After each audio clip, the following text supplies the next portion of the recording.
How you going, guys? Sammy here, and welcome back to another video of how to start fires with random things. Now, in the last video we used Doritos to get our fire going, but this time we've got something you can use that even the most lightly packed hikers are more than likely going to have on hand, and that is the humble hand sanitizer. Now, it's really high in alcohol, which makes it so effective, and it starts fires really well. So what you're going to need is something non-absorbent. So I've got a jar cap here, but you can use a bit of plastic, anything that doesn't absorb moisture.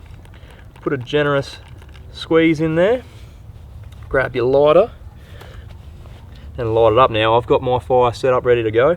Got some little twigs and stuff that I can slide this jar cap straight in and the fire should take hold. The wind's giving me a bit of grief, so I can't kind of load it as I go.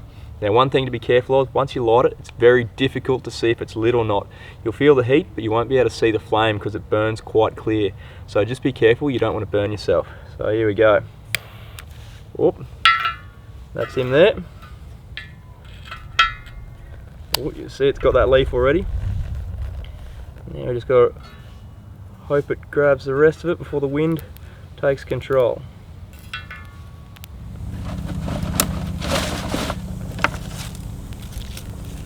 She's starting to go now. Boom. We have liftoff.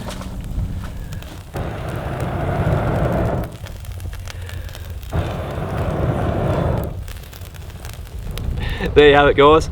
Clean hands is one thing, staying warm on a cold winter's night, I reckon that takes the cake. Hope you find that one useful. Catch you later.